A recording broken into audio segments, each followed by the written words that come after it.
एक सांसद की एक मर्यादा होती है, मर्यादा में रह के काम करे तो वो बढ़िया होता है।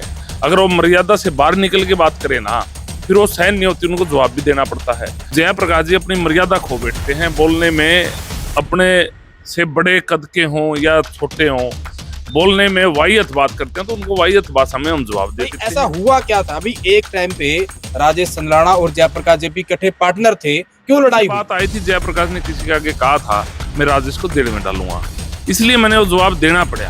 भाई क्या जेल में डाल लगा, आमने सामने आ जा, राजेश तो हिसार रहता हूँ, क्या जेल में डाल लगा, आमने सामने आ जा, राजेश तो हिसार रहता हूँ। दोस्तों नमस्कार, मैं हूं सुरेंद्र नैन और आप देख सकते हैं मेरे साथ इस वक्त मौजूद हैं कांग्रेस नेता राजेश संदलाना जी।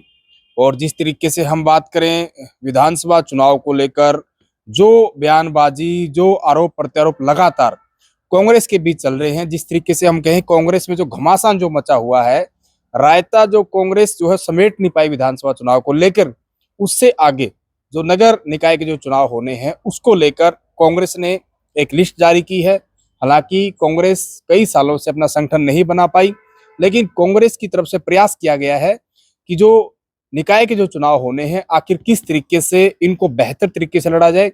उसी सिलसिले में हर एक जिले में जो है वो इंचार्ज और को इंचार्ज लगाए गए हैं। तो राजेश संदलाना जी को जो है वो कैथल का प्रभारी बनाया गया है, कैथल का इंचार्ज इनको लगाया गया है। राजेश जी किस तरीके से देखते हैं, क्योंकि अभी चुनाव के बाद हार हालांकि बहुत लंबा समय हो गया है, लेकिन फिर भी जो आरोप प्रत्यारोप ये चल रहे हैं उन चीजों को कहीं ना कहीं साइड में रखते हुए नगर निकाय के लिए जो कांग्रेस ने जो पहल की है, इंचार्ज जिस तरीके से लगाया और आपको कैथल की जिम्मेदारी दी गई है, लगता है आपको इन चीजों से सारी बात बन जाएगी? सबसे पहले नैन साहब आपका स्वागत है और सबको हाथ जोड़ के राम राम। देखो, कांग्रेस पार्टी एक होके चुनाव लड़ती है ना, किसी भी चुनाव में विजय प्राप्त करती है।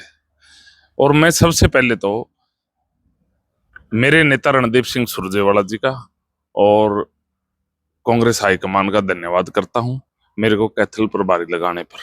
और मैं तो अपने नेता का सदैव ही आभारी हूं। उन्होंने मेरे को एक किसान के बेटे को जमीन से उठा के प्रदेश कांग्रेस कमेटी का सदस्य बनाया, फिर राष्ट्रीय AICC कांग्रेस कमेटी का उन्होंने सदस्य बनाया।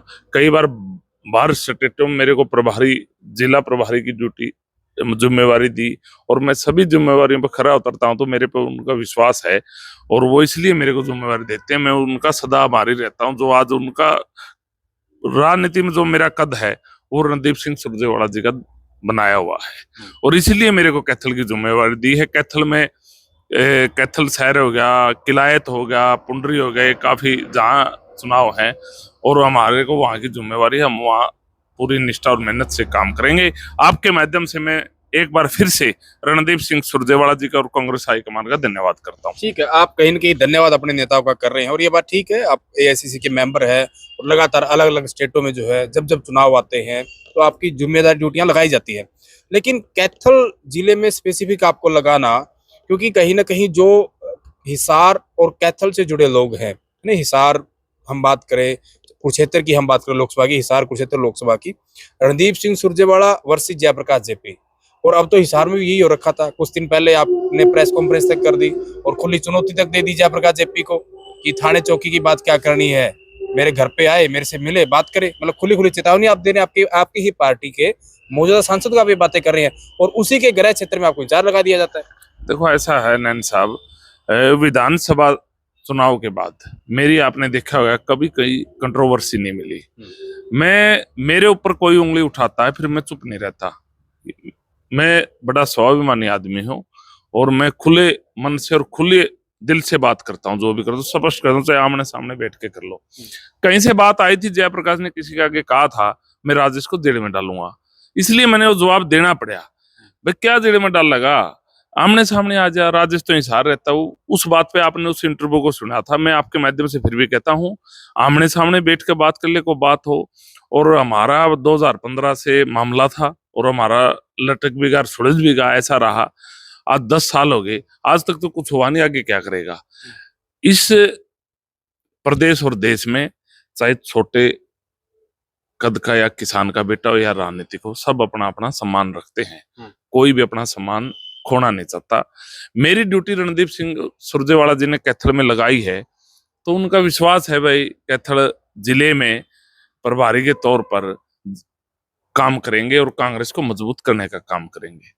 आपने बात रखी जयप्रकाश की, ऐसे मेरे मन में ऐसी कोई मनसा नहीं है कि मैं किसी के खिलाफ अलोल जलोल बात करूं। अगर कोई एक सांसद की एक मर्यादा होती है, मर्यादा में रह के काम करे तो वो बढ़िया होता है। अगर वो मर्यादा से बाहर निकल के बात करे ना, फिर वो सहन नहीं होती, उनको जवाब भी देना पड़ता है। तो जयप्रकाश जी अपनी मर्यादा खो बैठते हैं बोलने में, अपने से बड़े कद के हों या छोटे हों, बोलने में वाहियत बात करते हैं तो उनको वाहियत भाषा में हम जवाब दे देते हैं। और ऐसा हमारे नेता ही कोई मनसा नहीं, उन्होंने अपने राजेश पर विश्वास करके कांग्रेस पार्टी को जिले में मजबूती के लिए मेरे को वहां जिम्मेवार लगाई। लेकिन वही राजेश जी, लोग तो इस चीज को जोड़ के देखते हैं ना भाई, क्योंकि उसमें कलैत भी आता है।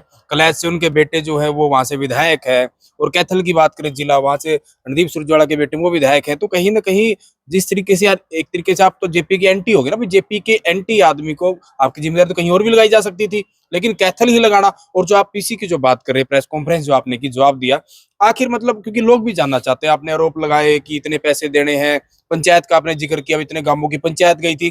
भाई ऐसा हुआ क्या था? अभी एक टाइम पे राजेश संदलाना और जयप्रकाश जेपी इकट्ठे पार्टनर थे, क्यों लड़ाई हुई? ये तो एक स्वाभाविक है, जब मन में मैल आ जाता है ना भाई, कहीं खोट आ जाता है। भाई राजेश तो आगे बढ़ रहा है भाई, वो तो किसी बड़े नेता से मिल रहा है भाई, इसको यहीं रगड़ो, ये भाई किसान जमीन से उठ के चलिया है। तो ऐसे किसी के रगड़ने से कोई रगड़े नहीं जाता। जब जनता और नेताओं का आशीर्वाद हो ना, जब रास्ता अपने आप बनता चला जाता है।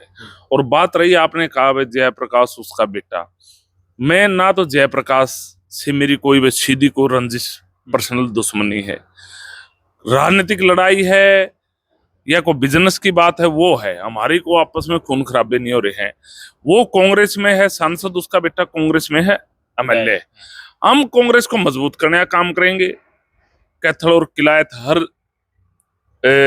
मान लो एमसी नगर पालिका जो भी है, हर जगह से, चाहे ब्लॉक लेवल पे हो, चाहे उपमंडल पे हो, चाहे जिला स्तर पे हो, वो साथ लग के काम करेंगे, ठीक है। नहीं तो हम अपने तरीके से संगठन को मजबूत करने का काम करेंगे। और हमारी ऐसी कोई मनसा नहीं है कि ना हमारे नेता ही मनसा, हमारे नेता का विश्वास है राजेश के ऊपर। आप कह रहे आप कह रहे राजेश जी, हम कहीं ना कहीं जो भी जिम्मेदारी पार्टी लगाती है, आपके नेता जो जिम्मेदारी लगाती है, आप पार्टी को मजबूत करने का काम करते हैं, संगठन के कैसे मजबूती मिले वो काम करते हैं पार्टी के लिए। लेकिन जिस तरीके से जयप्रकाश जेपी पर आपके ही कांग्रेस पार्टी के बहुत सारे नेताओं ने आरोप लगाए, बरवाड़ा से आप संबंध रखते हैं, चुनाव लड़ने के भी इच्छुक थे, तो जिस तरीके से आरोप जयप्रकाश जेपी पर लगाए कि चुनाव में हार, आप भी लगातार चुनाव में घूम रहे थे, कितने सहमत है? सहमत है? देखो आरोप जो लगे है ना, आरोप प्रत्यारोप मैंने भी देखा है, तो कहीं ना कहीं सच्चाई होगी। राजेश 2-3 साल पहले बोलता था और अब वो बोलने लगे। अब उनका जब टीस हुई ना मन में, कहीं ना कहीं चुनाव में मेरे साथ भी दखल अंदाजी हुई है, अब उनके साथ हुई, जब बोले है ना शुरू में बोलते ना, तो मैं अब भी बोल रहा हूँ, वो बात खुल के बोल रहा हूँ, बार-बार बोलते हैं आप। हाँ बिल्कुल, ना तो यहाँ सांसद बनना था, ना बीजेपी की सरकार बननी थी। लेकिन इस बात का तो वो जवाब देंगे उनके साथ क्या गोलमेल हुआ है, क्या उनके साथ ठगी हुई है। मैं तो मेरी बात का जवाब दे सकता हूँ नैन साहब। मैं फिर भी एक बार दोबारा से मैं हाईकमान का, मेरे नेता रणदीप से धन्यवाद करता हूँ। और मैं कैथल, किलायत, पुंडरी, गोला चिका पूरे डिस्ट्रिक्ट में मेरे को जिम्मेवारी, तो उस जिम्मेवारी को हर तरह से निभाऊंगा। और हमारे लिए तो चुनाव के लिए नहीं है, हमारे लिए तो पार्टी ने संगठन को मजबूत करने के लिए ड्यूटी है।